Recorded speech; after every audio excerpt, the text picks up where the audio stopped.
Messieurs, dames, nous sommes le 22 juin 2025. Le 22 juin 2025.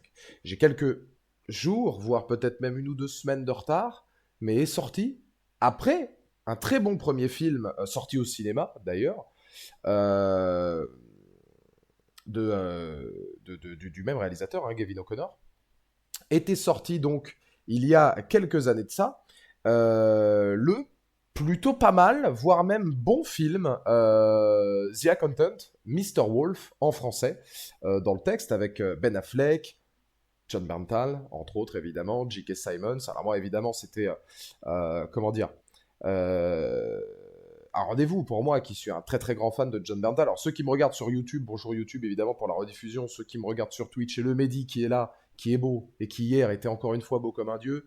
Dédicace à ceux qui vont au Rancho aussi, ça fait plaisir. J'espère que ça va mon Mehdi. Demain salle 17h, voilà j'y serai, ça va débriefer très tranquillement. C'était grandiose. Non, hier c'était entre. Franchement, l'intégralité de la soirée était légendaire. Faut dire ce qui est, de la fête de la musique au reste. Le figure 9 sur le parking du Rancho avec Mehdi à s'enjailler sur du Linkin Park, c'était exceptionnel. Voilà, je tiens à vous le dire. Voilà, ça c'était une aparté. J'ai digressé. Et merci mon Sebou qui offre le sub à Mehdi. Mehdi. Merci mon Sebou, ça fait plaisir. Donc du coup, effectivement, moi j'avais beaucoup aimé le premier Mr. Wolf. Propos assez intéressants d'ailleurs, hein. Je veux dire, il y avait quand même quelque chose de percutant dans le premier Mr. Wolf, sur l'étude des personnages, sur l'émotion. C'était un film assez froid, assez peu d'humour finalement, mais une composition une composition pour Ben Affleck qui était hyper intéressante, parce que personnellement, moi, Ben Affleck, je l'ai toujours trouvé bon en tant que réalisateur, voire excellent. Euh, En acteur, ça dépend. De mieux en mieux au fur et à mesure des années. Mais Ben Affleck n'est jamais un acteur, moi, qui m'a transcendé, parce que je lui ai toujours trouvé un côté assez monolithique. Toujours à peu près dans les mêmes expressions, etc. C'est pas un acteur caméléon capable de tout jouer. Et là, un peu à la manière, alors, je préfère Ben Affleck à Ryan Gosling, hein, les gens le savent, moi Ryan Gosling, c'est pas un acteur que j'aime particulièrement, je le trouve très plat. Pour le coup, Ryan Gosling, il s'est essayé dans quand même plus de domaines, il faut le dire. Et Ryan Gosling, je lui trouvais la même chose, par exemple, dans First Man, où il jouait un rôle qui était très monolithique. Alors, c'était un rôle de composition, puisque c'était inspiré de faits réels. Et il jouait quelqu'un de très monolithique, très, très plat, et donc, du coup, il en devenait intéressant du fait, puisqu'effectivement, c'était taillé sur mesure pour son style de jeu. Là, c'est pareil sur Mr. Wolf. Je trouvais que Ben Affleck, dans le rôle justement d'autiste, etc., très carré, toujours avec évidemment zéro second degré, etc., mais un côté un peu Rain Man excellent, exceptionnel dans beaucoup de points, et puis amener ça sur du film d'action en plus derrière, bah, ça avait un propos scénaristique qui était assez intéressant. Et je trouvais qu'en termes de composition d'acteurs, eh ben Affleck était très bon là-dedans, puisque on lui demandait de faire quelque chose qui était assez monolithique quand même, pas plat mais monolithique et toujours à peu près dans les mêmes expressions, mais il le jouait très bien. J'avais beaucoup aimé Mr. Wolf. En revanche, pour en revenir tout à l'heure, est sorti donc il y a quelques semaines la suite de Mr. Wolf, donc The Accountant 2, Mr. Wolf 2, toujours réalisé par Gavin O'Connor. Vous retrouvez Ben Affleck, John Berntal, J.K. Simmons, etc. Dans Triple Frontière, Ben Affleck était bon. Ouais, après, le casting global de Triple Frontière était vraiment bon, hein. Il y avait du Charlie Hunnam, il y avait du Pedro Pascal, je crois aussi, hein, dans Triple Frontière. Donc il y avait quand même un casting qui était particulièrement soigné. Un des bons films de Netflix, un des premiers vrais gros films de Netflix sortis sur Netflix directement, et un bon film aussi. Et la question que j'ai envie déjà de poser, est-ce qu'il y en a dans le chat qui ont vu Mr. Wolf? Parce que quand j'ai su qu'il allait avoir une suite, et qu'en plus elle est sortie sur Prime, je me suis dit, dans la liste des films où globalement je n'imaginais pas du tout qu'une suite allait voir le jour, eh ben il y avait bien Mr. Wolf. Alors là, honnêtement, si on m'avait dit oui, il va y avoir une suite à Mr. Wolf, étant donné le côté très sérieux du film, et puis bah, son scénario principal, même porté sur l'actionneur, mais qui nécessitait pas de suite du tout, dans le sens où ça se portait comme une histoire unique, j'étais très étonné d'avoir une suite. Je me suis même posé la question, pourquoi faire? Très honnêtement, hein. pourquoi faire une suite à Mr. Wolf qui était, enfin, pas excellent, mais qui était un vrai bon thriller. C'était plus même qu'un actionneur, c'était un vrai thriller. Et il se trouve que je suis plutôt mitigé sur le deuxième, pour être honnête avec vous. Mais c'est un cas d'école qui est assez intéressant. C'est un film dans son scénario qui n'a pas grand intérêt dans l'histoire principale, etc. C'est du vu et revu. Ça n'a pas grand intérêt particulier. Dans ce qui sera finalement la saga Mr. Wolf, puisqu'il faut savoir qu'un troisième est déjà en préparation, je pense que ça n'a aucun intérêt d'en avoir fait d'autres après le premier. En revanche, c'est intéressant pour 2 points. La transformation que Gavin O'Connor, qui est le réalisateur du premier, qui est celui aussi qui a fait Jane Gatogen avec Nathalie Portman, qui était excellent, et je crois Ewan McGregor, c'était un western un peu à la John Ford qui était sorti il y a quelques années de ça, et Jane Gatogen était un super film. Donc c'est pas, voilà, en termes de réalisation, c'est un mec, il a que 7-8 films à son actif, je crois, c'est plutôt des bons films. C'est plutôt des bons films, Mr. Wall, Jane Gatogen, etc. Il revient donc sur la suite. Et c'est intéressant, en fait, de discuter quand même du film. Je me suis demandé si j'allais faire la critique, mais c'est intéressant de voir la transformation que le film a dans son entité pure, de ce que disait d'ailleurs le réalisateur, puisqu'il faut savoir que le réalisateur l'avait dit, lui, voulait un Raidman sous stéroïdes, ce qui était quand même pas du tout, je trouve, l'idéologie du premier, où c'était quand même vachement plus profond, sur l'empathie qu'on pouvait avoir sur les personnages, sur le twist et la révélation de John Bernthal, qui était finalement le frère de Ben Affleck, etc., le rapport de force entre les deux frangins meurtris, leur réunion, les difficultés de Ben Affleck à vivre justement avec son autisme, et puis son côté aussi extrêmement surdoué, etc., sur des tas de points. Et là, en fait, dans le 2, on est clairement sur un buddy movie actionneur entre Bernthal et Ben Affleck. Il y a beaucoup d'humour. Il y a une immense scène d'action à Juarez, je crois, qui doit faire une demi-heure sur la fin du film. Et ce qui faisait la qualité première du premier Mr. Wolf, ou en tout cas l'âme du premier, tu le retrouves pas tant que ça. Des scènes où Ben Affleck utilise par exemple ses talents de calcul, etc., pour être sûr de pouvoir gérer une situation. J'ai une séquence où il le fait vraiment. Pour vous donner un ordre d'idée, par exemple, la première séquence où on voit Ben Affleck, il a un speed dating. Et en gros, il a manipulé un petit peu l'algorithme, les trucs, les machins, pour que toutes les nanas viennent le voir lui. Le problème, c'est que il a pu manipuler les trucs, les machins, l'algorithme, les trucs et tout le bordel. Dès qu'il se retrouve avec des femmes, il répond droit, cash, direct, parce que il est comme ça. On le voit dans le premier, il n'a pas le second degré, il n'est pas capable de le produire. C'est pas dans son cerveau, ne fonctionne pas comme ça. Donc ça donne une scène qui est assez surréaliste, drôle, pour le coup, hein, mais très loin de ce qu'on pourrait imaginer de Mr. Wolf. Et ça m'a fait, en fait, justement, vouloir discuter de ce film-là. Alors, je vais pas vous dire que Mr. Wolf 2 est un mauvais film. Je dis que la direction est différente. Il a des qualités. Il a aussi, il est tout à fait regardable, mais tout à fait oubliable aussi. Hein. Je veux dire, c'est pas de la haute littérature, mais j'irai pas jusqu'à dire que c'est un mauvais film. J'hésiterais entre lui mettre entre 10, on va dire 12 sur 20. 3 sur 5, on va dire 12 sur 20. C'est assez bien dans l'ensemble. Mais par contre, je trouve que c'est un cas d'école. Et j'étais en train de penser, et là dans le chat, vous allez peut-être pouvoir me donner quelques titres. Euh, Ça me fait penser à ces films, soit d'action, soit thriller, qui ont eu des suites et qui sont devenus des sagas, et où malheureusement le premier film est quand même un bon film coup de poing, qui a été transformé ensuite dans une saga où au plus t'avances, moins les films deviennent pertinents.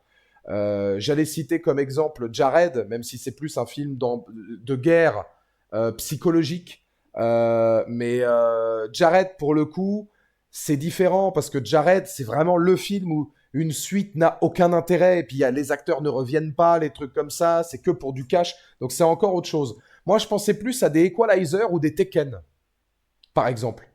Die Hard, pas tant que ça, parce que Die Hard, il y a quelques bons films quand même dans la saga. Les 3 premiers Die Hard sont plutôt bons, hein. Ils ont des très bons retours. Moi, je pense plus à des films où tu te dis pourquoi en faire un autre. Et finalement, au fur et à mesure, les films deviennent de moins en moins bons au fur et à mesure, alors que ça nécessitait pas forcément d'en faire d'autres. Sicario. C'est vrai que Sicario 2 est beaucoup plus orienté autour de l'action. Je trouve Sicario 2 bien moins puissant que le premier de Denis Villeneuve. Je crois que c'est Denis Villeneuve qui fait le premier Sicario. Monsters. Premier Monsters de Gareth Edwards, c'est superbe. Y avait-il une nécessité d'en faire un deuxième Dark Continent, un peu plus orienté action Et Sicario 2, c'est un cas intéressant. Et ben Mr. Wolf 2 est dans la même catégorie.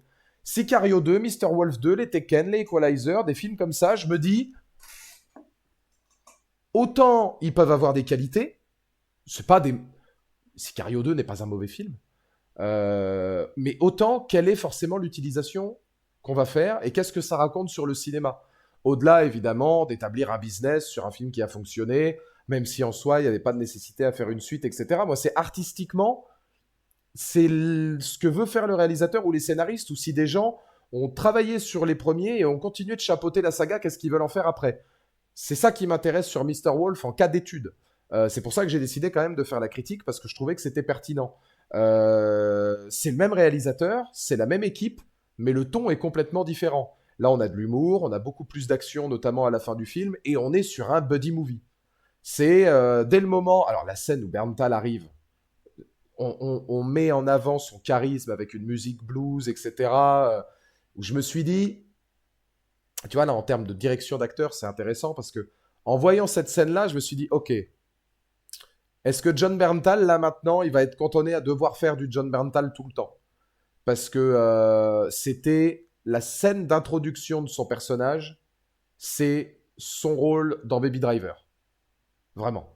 La scène d'intro que vous avez avec la petite musique blues et tout, c'est exactement la même vibe que son rôle dans Baby Driver.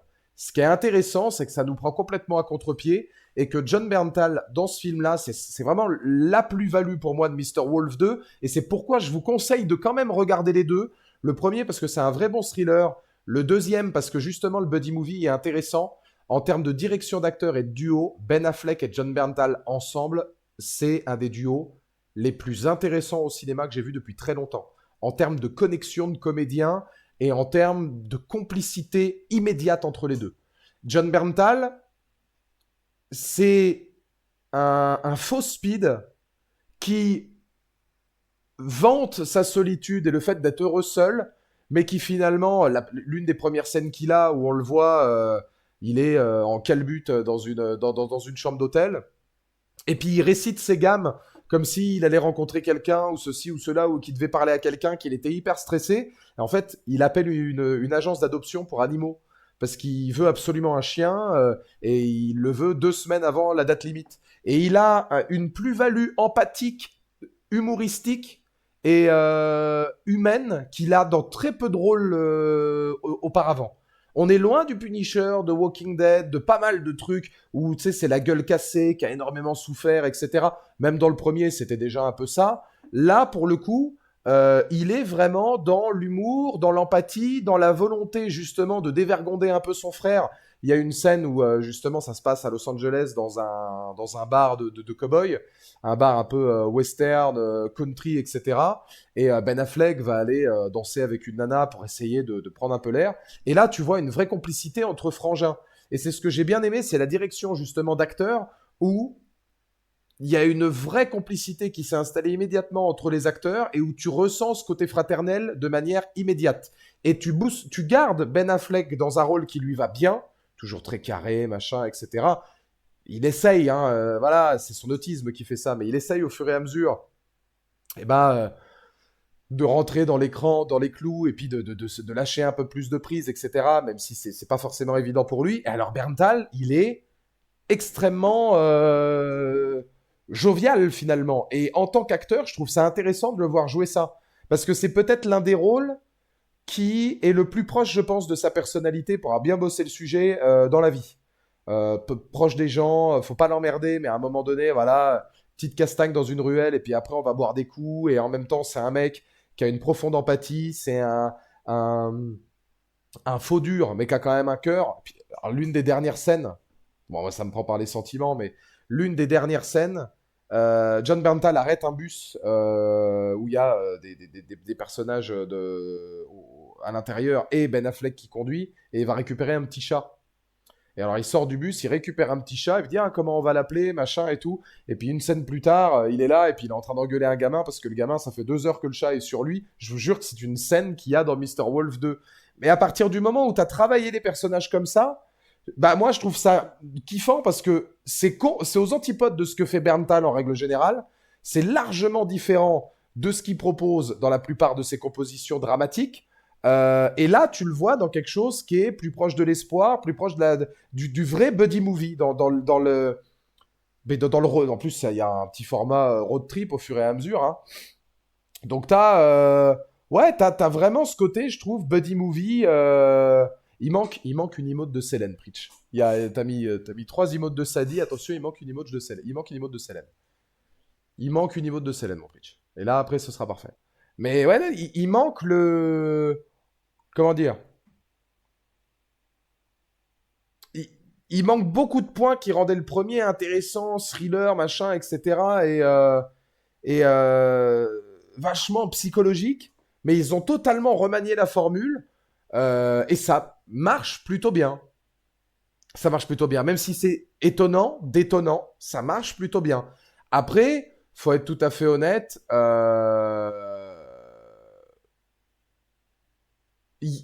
Par rapport au premier, et puis même par rapport à ses réalisations globales, euh,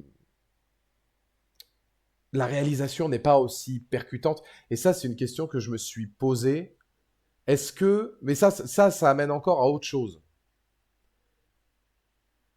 Est-ce que vous vous êtes déjà posé la question dans le chat si, quand vous allez voir un film au cinéma, le ressenti change par rapport à devant un écran de télévision? Je veux dire, pas forcément dans votre vision de comment vous avez vu le film, mais de comment vous l'auriez abordé si c'était passé au ciné. Je trouve qu'en termes de réalisation, de photographie ou même de savoir-faire, c'est le même réalisateur. Le premier était beaucoup plus abouti. Le premier, je l'avais vu au cinéma. Est-ce que si j'avais vu le deuxième dans les mêmes conditions, je me serais dit il est moins abouti? Ou alors je me serais dit on retrouve à peu près la même réal de Gavin O'Connor. J'ai eu l'impression là qu'il était un peu moins abouti.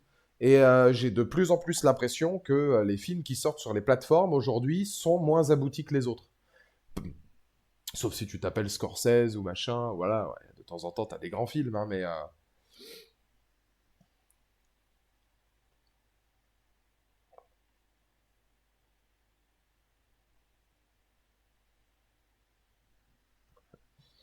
quelque chose qui est diffusé au cinéma me donne inconsciemment un niveau d'exigence différent. Bah, je suis assez d'accord, mais là tu vois comme c'est une suite d'un film sorti au cinéma, j'avais la même exigence et j'ai pas retrouvé le même savoir-faire. Dans les scènes d'action, bon, le truc après, c'est qu'effectivement, c'est John Berntal, donc la scène finale, tu vois le Punisher, les scènes d'action qu'il y a quand il se prépare, etc. Il a beau essayer de jouer différemment, évidemment. Tu revois le Punisher parce que ça lui colle à la peau, mais même dans les chorégraphies des combats, etc., je trouvais le premier plus abouti, plus percutant. Déjà, la scène finale se passe de jour. Alors que la grande majorité quand même du premier Mr. Wolf, je crois, dans les séquences d'action notamment, c'était de nuit. Ça apportait quelque chose déjà en termes de photographie. C'est le même principe que quand vous faites des effets spéciaux. Ça, faut le savoir. Exemple, Jurassic Park, pour ne citer que lui. Vous regardez la scène de Jurassic Park avec le T-Rex qui sort de l'enclos, vous vous dites, putain, ce film n'a pas pris une ride. Ça n'a pas vieilli. Vous regardez de près le T-Rex qui se bat contre les raptors ou même la vallée des Gallimimus, c'est filmé de jour, les effets spéciaux sont un peu plus voyants, on voit que le film a quand même plus de 30 ans aujourd'hui. C'est toujours bien fait, hein, évidemment, hein, c'est même surréaliste vu la date. Mais tu vois la différence. Parce que les effets spéciaux, filmés de nuit régulièrement, ça permet soit de cacher un peu la misère, soit, si par exemple tu as un film qui a assez peu de budget, de mettre des effets spéciaux de nuit, l'image, la photographie, enfin ce qui fait ta réalisation masquera les petits détails ou les petits problèmes de CGI si tes effets spéciaux sont pas bons, qui auraient été mis au grand jour, si c'est le cas de le dire, évidemment, une fois filmés de jour. Et ben là, c'est pareil avec les séquences d'action ou les chorégraphies de combat que propose Mr. Wall. Je trouvais que c'était plus percutant dans le premier parce que c'était beaucoup de nuit dans des environnements qui correspondaient en fait au film, hein. C'était dur et psychologiquement, émotionnellement, rivalité fraternelle, etc. T'avais ce côté dangereux, sans espoir. Enfin, il y avait un truc et puis qui ressortait de la performance des deux acteurs aussi là-dedans, de se retrouver puis de devoir s'autodétruire, alors que on avait donc Braxton, le rôle de John Berntal, qui essayait de retrouver son frère depuis des années. Là, c'est pareil, ils se retrouvent, il y a de l'alchimie, il y a de l'entente, c'est le gros point positif. mais il manque tout ce qui faisait la superbe, je trouve, du premier Mr. Wolf. C'est volontaire, je pense, parce que c'est basé dans l'idée de vouloir en faire un buddy movie et de prendre un contre-pied par rapport au premier. Est-ce que c'était forcément une bonne formule? Est-ce que pour autant le film méritait d'exister? Voilà. Ça, dites-moi dans le chat, mais peut-être que vous en avez des exemples comme ça, des films où vous vous dites, j'ai passé un bon moment, je dis pas que c'est un mauvais film, était-il nécessaire? Pourtant, objectivement, on est capable de dire que non. Était-il nécessaire? Mr. Wolf 2 était-il nécessaire? Non, je ne pense pas. Même si ça fait plaisir de voir John Berntal dans une composition différente, même s'il y a une vraie complicité entre les deux, que le duo fonctionne bien, et que tu as quand même certaines séquences, notamment dans leurs paroles, leurs discussions, etc., qui font très, encore une fois, buddy movie road trip, avec empathie pour le spectateur, image affect, etc. Mais voilà, on rentre quand même dans la catégorie plutôt bon, assez bien, on va dire, 12 sur 20. Pas transcendant, mais quand même relativement euh, soigné. Et puis on voit que c'est un film qui veut pas se foutre de la gueule non plus du spectateur. C'est pas, moi j'avais peur de ça. Je pensais que ça allait être que du boom boom et puis de l'humour, etc. Et qu'on allait tout perdre de ce qu'avait fait le premier et que ça allait être un carnage de 2h15. Il faut savoir que non. Enfin, voilà, il y a quand même une envie de vouloir faire les choses correctement, et c'est un film qui est plutôt bien rythmé. Les 2h15, tu les vois pas plus que ça. Après, je vous le dis, en termes de scénario, d'antagoniste et de narration pour aller sauver des enfants, des choses, des machins, c'est du vu et revu et revu et revu. Le premier est bien plus original. Là, globalement, il n'y a rien à dire sur le scénario. Il n'y a rien de nouveau. Les antagonistes sont à peu près tous en carton. Bon, beaucoup de scènes sont réalisées en hors-champ d'ailleurs. Enfin, pas de scènes, beaucoup de conclusions de péripéties sont résolues en hors-champ. Voilà, on n'est pas dans quelque chose non plus d'inoubliable. John Wick 4, j'ai pas vu le premier, donc je sais pas si je peux me prononcer. Même dans une autre licence, hein. Je pense que dans d'autres licences, c'est déjà arrivé qu'on voit des films en se disant c'est pas mal, mais est-ce que ça valait le coup d'en faire une suite? Pas sûr. Pas sûr, pas forcément utile. Parce que là, tu retrouves pourtant une grande partie du casting, hein. Euh, alors, t'as J.K. Simmons qui est là aussi, qui est lui l'élément déclencheur de l'histoire. Petit rôle, mais profondément important pour la suite. Et puis tu sens qu'ils veulent une continuité avec le premier, etc. Mais c'est pareil, on te laisse plus ou moins une porte ouverte et des idées d'antagonistes possibles, il me semble, à la fin du film, pour orienter véritablement sur une conclusion à ce qui pourrait être une trilogie. Ouais, d'un plutôt vrai bon film, thriller qui ne nécessitait pas de suite, au final, tu vas avoir quoi? T'auras une trilogie avec Berntal et Affleck d'un thriller qui sera transformé en buddy movie actionneur, effectivement, comme le voulait le Real, Rain Man sous stéroïdes. Bon, bon. C'est voulu comme ça. C'est voulu comme ça. Et encore une fois, c'est pas mauvais. C'est même un poil mieux que ce que j'imaginais. Mais c'est loin d'être voilà, c'est loin d'être grandiose. On n'est pas non plus dans du cinéma. On n'est pas sur faut dire parmi les grandes claques que j'ai eues cette année là, on n'est pas sur du Sinners. On n'est pas sur du Better Man ou sur la première partie de The Brutalist, quoi. Parce que j'ai pas encore eu le temps de finir le film, mais on n'est pas dans cette catégorie-là. C'est pas Bird de la réalisatrice de American Honey, quoi. Là, c'est plus déjà orienté, ouais, film qui a sa place dans un catalogue de films de plateformes de distribution style Amazon, etc., quoi. À peu près. À peu près. Et je suis pas choqué que ce soit sorti là-dessus. Maintenant, le problème, c'est qu'il y a tellement de choses qui sortent maintenant sur les plateformes. C'est quand même bien mieux que G20, dernier film avec Anthony Stark, qui est une catastrophe. Vraiment, là, pour le coup, ça me fait tellement de la peine pour lui. Mais il faudrait quand même se poser une question là sur l'avenir des plateformes. Quel est l'avenir des plateformes aujourd'hui? Parce que quand on regarde les plateformes aujourd'hui et quand on regarde surtout la qualité réelle de ce qu'on nous propose, euh, pour combien de films on a un vrai bon film?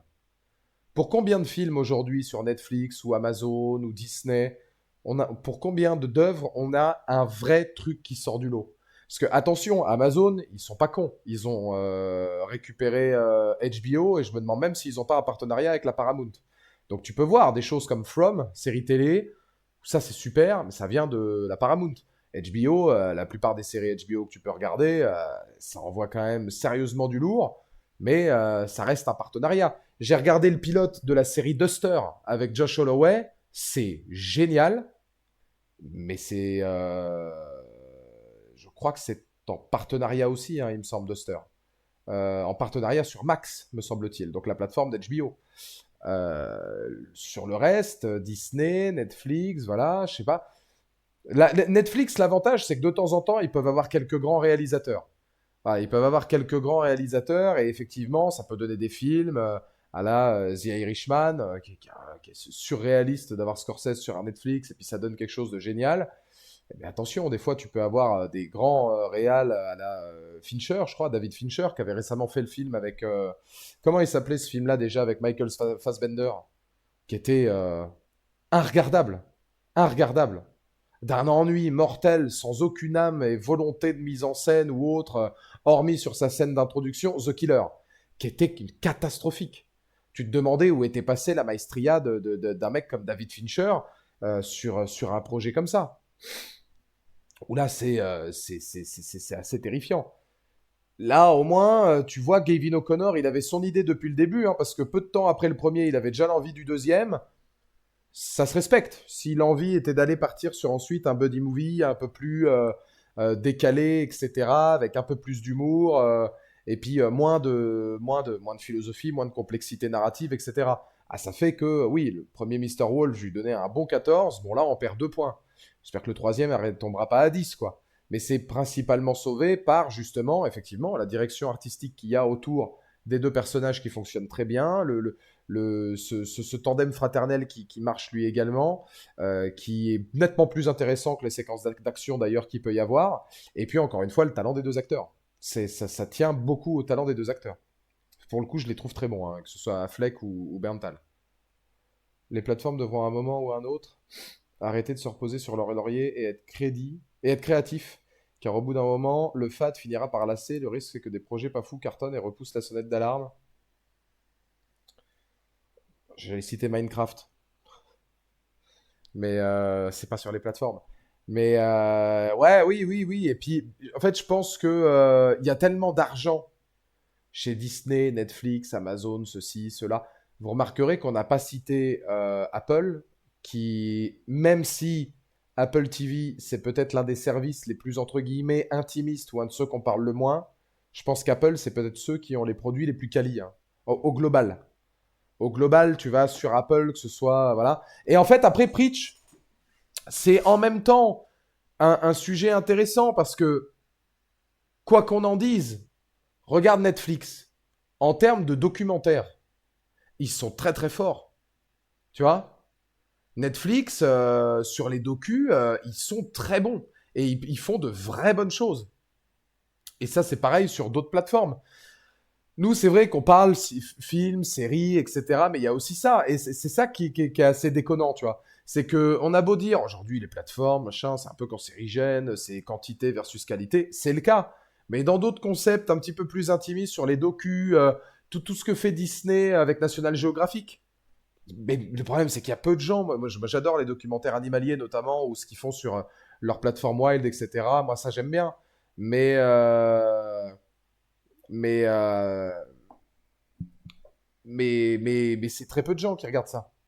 Apple aussi, c'est Sévrance. Bah, c'est Si aussi, avec Jason Momoa, qui était plutôt quali aussi. Moi, je m'étais un peu fait chier sur la saison 1. Je suis pas allé au-delà. Mais il faut reconnaître que c'était, en termes de qualité pure, c'était quelque chose. Je dis pas ça parce que Johan est là, mais c'est comme la dernière promo de John Cena. C'est quand même quelque chose. Encore une fois, Johan, j'ai pas envie de dire du mal, mais pour un mec arrogant, égoïste, qui pense à lui et qui coule le business, c'est Kiki qu'on appelle pour relever le niveau là du heel turn de John Cena. Je demande, hein. Je sais pas, j'en sais rien. C'est grâce à qui que John Cena est redevenu intéressant. Je demande, hein. Voilà, si ça, voilà, ok, merci. Juste comme ça, parce que bon, ça fait toujours plaisir de le rappeler. Il y a eu R-Truth avant quand même. Bon, Ron Killings, c'est pas mal ce qu'il fait avec John Cena, mais le filou, là, c'est pire. Oh, la promo je sais pas s'ils ont eu l'idée à deux d'écrire ça ou machin, mais la promo de John Cena, elle est exceptionnelle. Exceptionnelle. Elle est exceptionnelle. Et je me dis qu'à mon avis, Punk, il a tellement dû kiffer. Vraiment, l'inversion des trucs et tout. C'est costaud, hein. C'est costaud. Par contre, tu vois, Johan, moi j'ai peur d'un truc. Moi je me dis, je digresse, hein, je fais juste un petit aparté, je vais digresser, puis après on verra. Si M Punk, au final, il gagne sa rivalité contre Drew,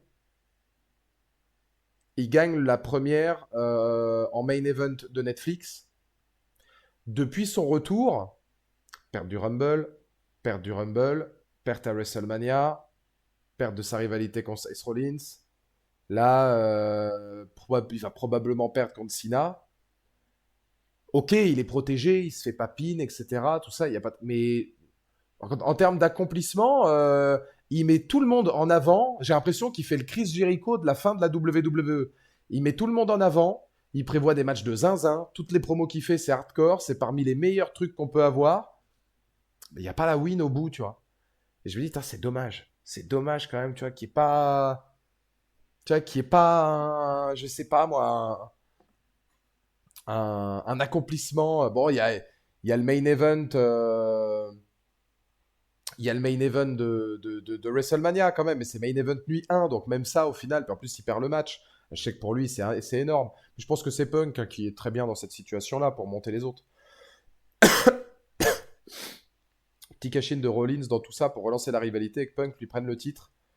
Ça, ce serait bien. Ce serait bien. Après, est-ce que Punk là pourrait pas gagner contre Cena et Rollins va cash-in dans la foulée? Mais ce serait peut-être arrêter le run de Cena trop tôt. Mais alors dans ce cas-là, pourquoi avoir mis Punk? En fait, c'est ça le truc, c'est pourquoi tu mets Punk contre Cena pour qu'au final CM Punk soit juste un énième ennemi. C'est genre, tu sais, c'est le farewell de Cena et j'ai l'impression tous les mois, il y a un autre gars culte contre qui il s'était battu qui va venir pour faire un truc. Déjà, moi, Orton, je trouvais que c'était trop court et trop vite bazardé. Il y a eu R-Truth pour faire l'entre-deux. Il y a eu un peu Cody Rhodes parce que c'était le champion sortant. Mais là, CM Punk, pour moi, c'est un truc, ça aurait pu durer un an entier, quoi. J'espère que ça s'arrêtera pas à Night of Champions et qu'ils réussiront à nous surprendre.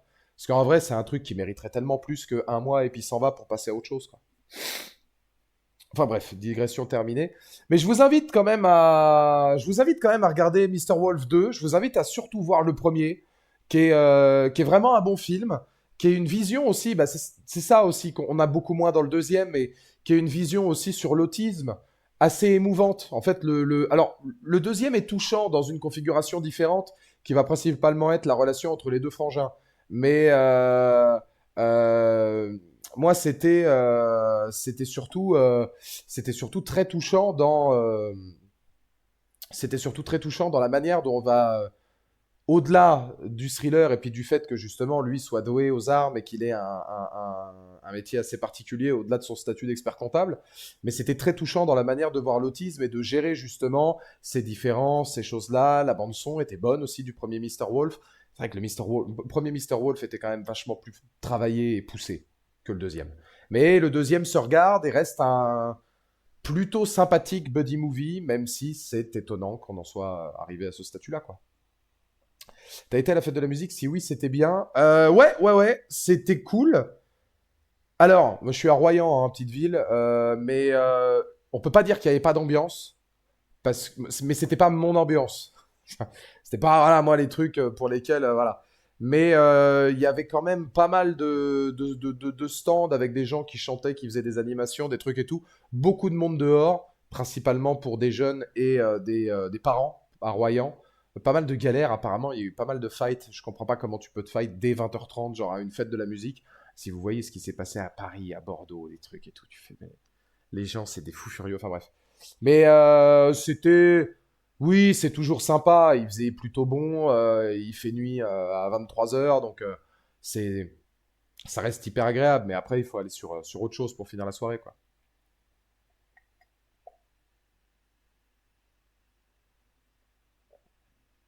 Ça reste bien sûr un indispensable. Ça reste un indispensable.